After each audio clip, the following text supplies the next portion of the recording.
Brian, thank you very much. Coming to you live from Pancho's Cantina. And folks, wasn't Joey awesome on Hallelujah?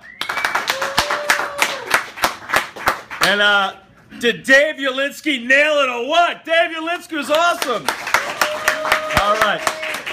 You know, in Newsday a couple of weeks ago, I read this story, a first for GOP on Long Island, and this show, we have a history segment on the show all about love promoting history, and Amos Goodman is the first openly gay Republican to run for a legislative office in Suffolk County.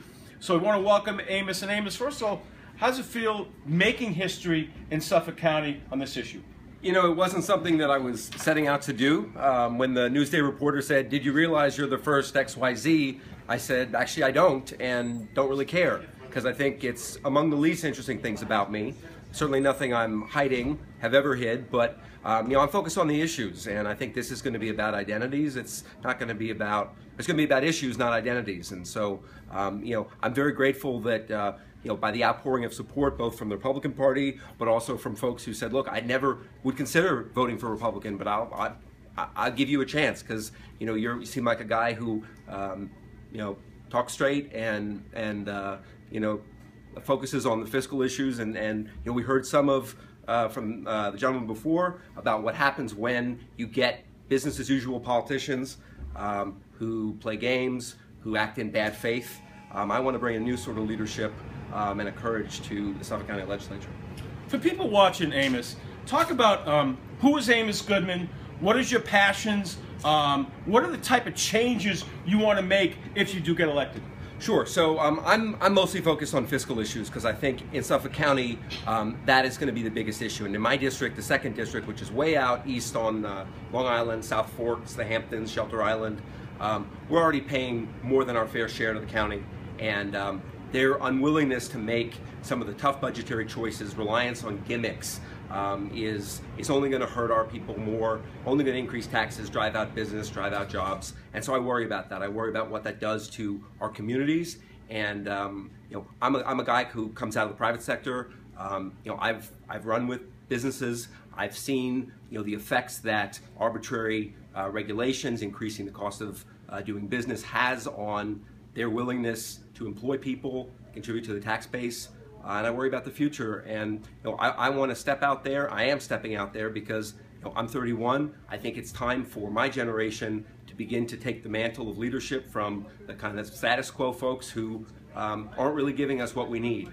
And very humbled and proud to by the support of my community and by my party, and looking forward to the next 10 months and making this a winning election. So.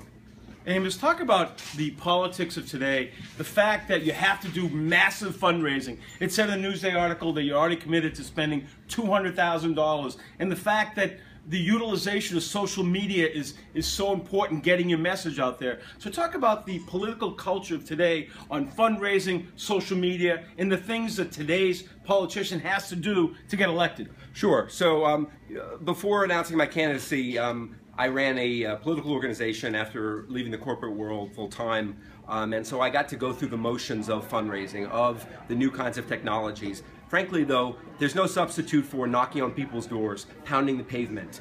People want to, you know, meet their representatives. They want to shake their hand. They want to look you in the eye and see, is this somebody who shares our values, who's somebody who's candid and straightforward, has some new ideas. And so we're certainly going to use the whole suite of social media and other things, but I'm also going to walk up and down the street. I'm going to knock on every door I can, and I'm going to make my case personally, because I think folks appreciate that.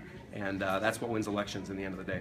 That's awesome. And finally, Amos, what are the changes you want to make to your district that you want to put a stamp on with your philosophy, and how do you want to direct how your district will be run in the future? Sure. So I want to make the 2nd district, which is the East End of Long Island, a place where folks who have spent their entire life in the community, a place where they can afford to stay. They're not driven out by high taxes. They're not driven out by onerous regulations, where businesses are coming, where people are coming to start businesses, where entrepreneurs say, this is where I want to be, not let me be anywhere else but this. And look, Long Island is really suffering because the manufacturing base has been hollowed out. This is where the American dream was created. That was Levittown. We created the first lunar module at Grumman Aerospace. All that's kind of gone by the wayside, and sort of these middle class union jobs have been driven away. And as somebody who knows what it takes to create jobs, I want to bring that kind of experience to the legislature and fight for my friends and neighbors who are just looking for a fair fight. They're not looking for a handout. They're not looking for anything. They just want a fair fight. And in a fair fight, Long Islanders always win. And that's what I want to deliver. Okay, Amos Goodman, thank you very much. Give up Amos, very well. All right.